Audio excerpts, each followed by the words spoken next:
চলে এসেছি আরও একটি সত্যি ভৌতিক ঘটনা নিয়ে। আজকের ঘটনাটি বর্ধমান থেকে লিখে পাঠানো হয়েছে।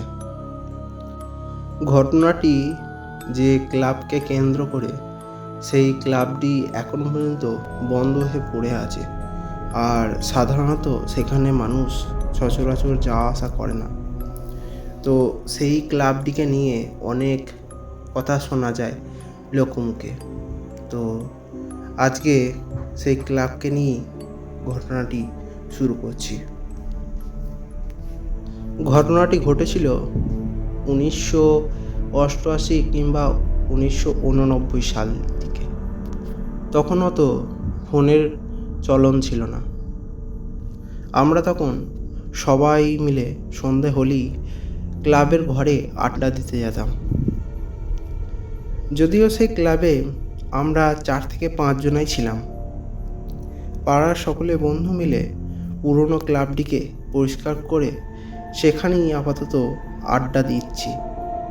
ছোট থেকে যথারীতি খেলা করেছি দিনের বেলাতেই। এখন এই সবেমাত্র এইচএস পাস করেছি, হাতে কোনো তেমন কাজও নাই, তাই আপাতত এই ক্লাবটিতেই ঠাঁই বসিয়েছি। এই ক্লাবটি বন্ধ আছে আজ থেকে প্রায় 20 থেকে 25 বছর আগে থেকেই। বাবাদের মুখে শুনেছিলাম এই ক্লাবে নাকি অনেক মিটিং আগে হতো। পার্টিগত দিক থেকে বিভিন্ন নেতাকেতারা এইখানে থাকতেন। আজকে কাঠের দোকান থেকে আমরা একটি গ্রাম বোর্ড জোগাড় করে আনি এবং গোটা কটক গুটিও সঙ্গে আনি। শুধু বসে থেকেই বা কী করব, একটু কিছু খেলতেও তো হবে, তাই এইসব ব্যবস্থা। রানাদা আশপাশটা ভালো করে পরিষ্কার করে নিয়েছে সকালবেলায়। আমি বিকালে এসে ডুমটাও লাগিয়ে গিয়েছি। হালকা ডুমের আলোয় খুব সুন্দর লাগছিল জায়গাটা। 4টে চেয়ারকেও সঙ্গে জোগাড় করেছি। এইখানে ঢুকে থেকে দেখছি কেমন যেন একটু স্যাঁতস্যাঁতে গন্ধ। আর হবে নাই পায় কেন, বহুদিন এই ঘরটি বন্ধ হয়ে পড়ে আছে। মাটির মেঝে ঠান্ডা স্যাঁতস্যাঁতে হয়ে আছে, হয়তো এটারই গন্ধ।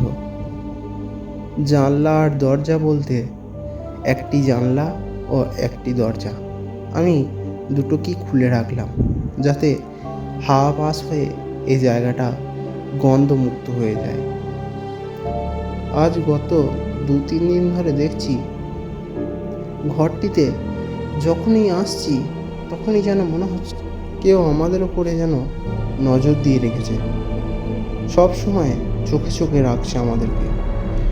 আমার কেমন যেন অস্বস্তি লাগছে। এই বিষয়টা আমি এদেরকে কাউকেই জানাইনি, তার কারণ আমি জানি এরা হাসি ঠাট্টায় উড়িয়ে দেবে জিনিসটা। ছোটোবেলায় ভূত পেতেদের কাহিনী বহু পড়েছি, আবার দাদুদের মুখে শুনিয়েছি। সেই কথাগুলো আজকে মনে পড়ছে। কেন জানি না হাসির সাথে বুকটা একটু দুরদুরু করছে। হঠাৎ করে দেখি রানাদা চলে এসেছে, সঙ্গে করে 3টে বিয়ার নিয়ে এসেছে।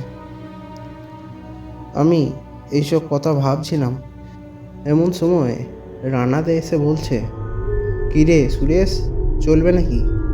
আমি তার হাতে দেখি 2টো কাঁচের বোতল। আশা করি আপনাদের বুঝতে অসুবিধা হবে না যে এই কাঁচের বোতল দুটি বলতে আমি কি বলতে চাইছি। সেই কাঁচের বোতল দুটি নিয়ে ঠান্ডা পানীয় আমি গ্লাসে ঢাললাম। 4 জনের জন্যে জল দিয়ে 4 জনায় খেতে শুরু করলাম। এ কথা ও কথা চলতে চলতে হঠাৎ পিছন দিকে ঘুরে দেখি আমার কাঁধেতে কার যেন লম্বা লম্বা নৌকয়লা কালো রঙের হাত। দেখে ভয় লাগলো। হুট করে পিছন দিকে ফিরতেই দেখি সেখানে আর কেউ নাই। আমি ভাবলাম আমার হয়তো হালকা নেশা হয়ে গেছে, তাই এসব উল্টোপাল্টা দেখছি। আবার পরক্ষণেই যখন সামনে দিকে দেখলাম তখন দেখলাম রানাদার পেছনে একটি কালো রঙের কোনো মানুষাকৃতি বস্তু দাঁড়িয়ে এবং তার চোখগুলি লাল রঙের হয়ে জ্বলজ্বল করছে। এক ঝটকায় আমি কেঁপে উঠলাম। আমি কোনো কথা বলার অবস্থায় ছিলাম না। আমি রা রা রা রা রা রা রা করেই যাচ্ছিলাম। রানাদাকে আর ডাকতে পারছিলাম না। রানাদা বলল, কী রে বেটা, দু প্যাকেটই নেশা হয়ে গেল নাকি? আমি তারপর অজ্ঞান হয়ে গেলাম। তারা আমাকে কোলে করে নিয়ে গিয়ে বাড়ি দিয়ে এসেছিল। সকালে উঠে আমি তাদের সাথে কথা বলে জানতে পারি তারা আমাকে নিয়ে হাসি ঠাট্টা করছে। আর বলিস না বেটা, একটুতেই নেশা হয়ে গেছে। কালকে তো বাড়ি পৌঁছে দিয়ে এলাম। বাড়ির লোকে আচ্ছা ধরে ঝেড়েছে হয়তো তাকে। আমি তাদের এই কথা শুনে চুপ করে থাকলাম। তাদেরকে কোনো কথা বললাম না। সকাল হলেই আমি সেইখানে গেলাম। আমার বুকে ভয়ের সাথে সামান্য সাহসও ছিল। সেই বিষয়টিকে ভালো করে নিরীক্ষণ করতে গেলাম। কি ঘটেছে কালকে? আমি আশপাশটা ভালো করে দেখলাম। আশপাশ দেখে কিছুই ঠাউর করতে পারলাম না। সেই গন্ধ আর সেই অনুভূতি। আমি তারপর চলে এলাম। কিন্তু আশ্চর্য বিষয়, যেই আমি ঘরটা থেকে বেরোই অমনি আর মনে হয় না যে কেউ আমার দিকে তাকাচ্ছে। তখন প্রকৃতির খোলা হাওয়া এবং সূর্যের আলো। এইভাবে কয়েকদিন কাটলো। তারপর একদিন আমি দোকান আনতে গেলাম। চিনি, তেল, নুন এসব নিচ্ছি। হঠাৎ পাশের পাড়ার একটা মোড়ল গোছের বয়স্ক দাদু এলো।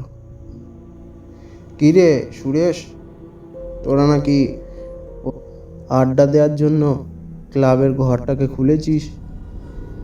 কথাটা কি সত্যি?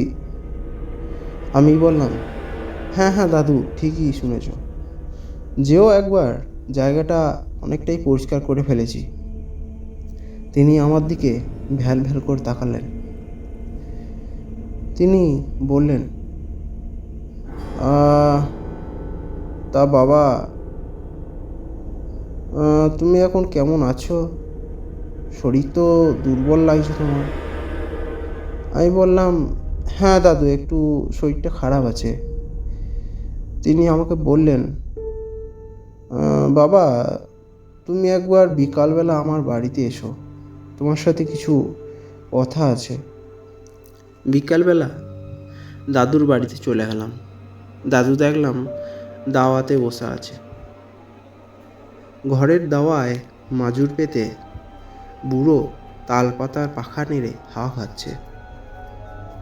আমাকে দেখে সে বলল, ও সুরেশ বাবা, এসো এসো, বসো।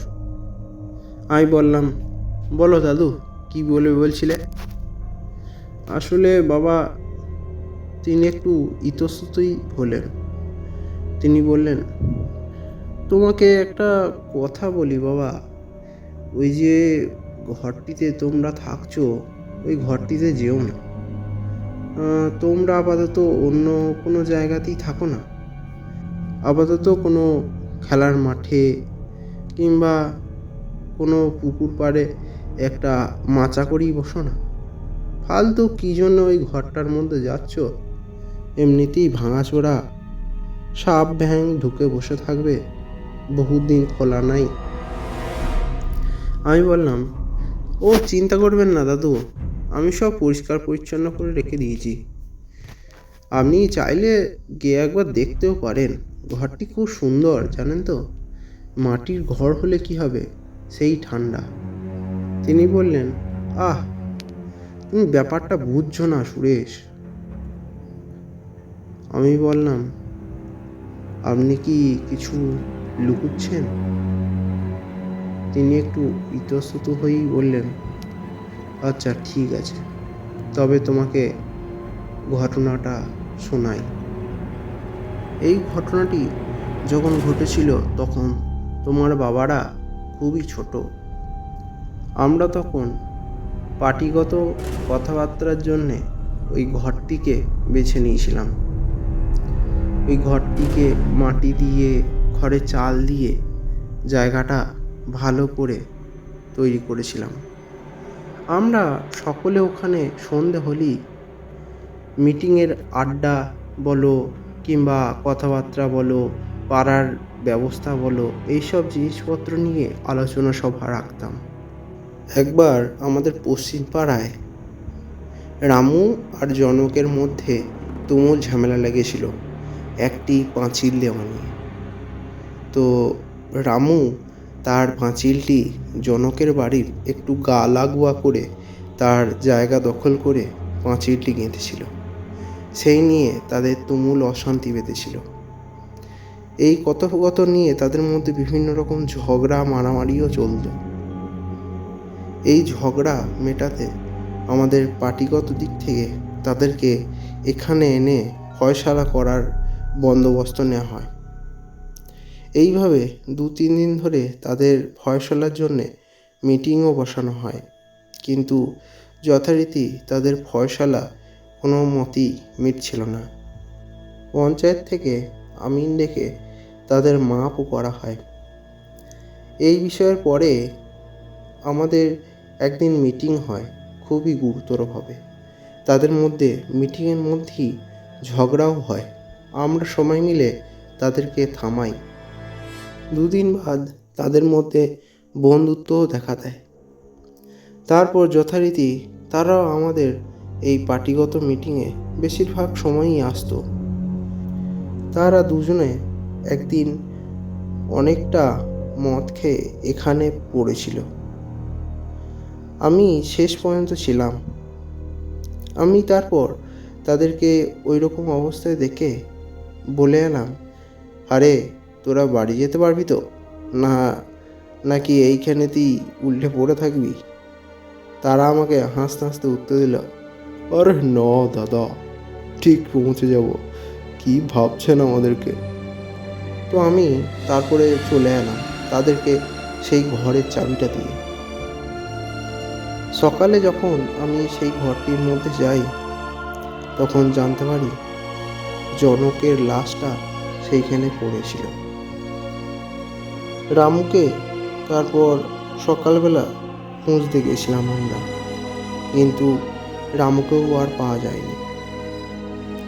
রামুর 1 মাস বাদ মৃত্যু ঘটে তারই ঘরে গলায় দড়ি দেওয়া অবস্থায়। আমরা আন্দাজ করেছিলাম যে তারা একে অপরকে মেরেছে। জনককে রামু মদ খাওয়া অবস্থায় এবং পরবর্তীকালে জনক মৃত্যুর পরে রামুকে গলায় দড়ি দিতে বাধ্য করে। বর্তমানে তাদের দুজনের বাড়িতেই এখন ফাঁকা পড়ে আছে। তাদের ছেলেমেয়েরা বাইরে গিয়ে বসবাস করে। আমরা যখন পরবর্তীকালে এই ক্লাব ঘরে আস্তে আস্তে থাকি এবং মিটিং করি, সেই সময় বিভিন্ন ভৌতিক কর্মকাণ্ড ঘটতে থাকতো। কারোর শরীর খারাপ, কোনো জিনিস ভেঙে পড়ে যাচ্ছে, পরের দিন এসে দেখি চেয়ার টেবিল ভাঙা। তারপরে সেই ঘরটিতে আমরা যাওয়াটাই বন্ধ করে দিই এবং পরবর্তীকালে মিটিংটি পাশের দোকানটিতে স্থায়ী করি। আমি এইসব ঘটনা শুনে তাদেরকে পুরো ঘটনাটি জানাই এবং এটি বাবাদের মুখে শুনে জানতে পারি যে এই ঘটনাটি সত্যি ঘটনা, কারণ আমার বাবারাও এইসব ঘটনা শুনেছে তাদের বাবাদের মুখে। পরবর্তীকালে আমরা এই ঘরটিকে ছেড়ে অন্য জায়গায় একটি মাচা করে থাকতে শুরু করি। এই ছিল আজকের ভৌতিক ঘটনা। কেমন লাগলো আজকের ঘটনাটি অবশ্যই কমেন্টে লিখে পাঠান এবং ভালো লাগলে চ্যানেলটিকে সাবস্ক্রাইব করে নেবেন এবং গল্পটি যদি ভালো লেগে থাকে নিজের বন্ধুদের কাছে শেয়ারও করে দেবেন।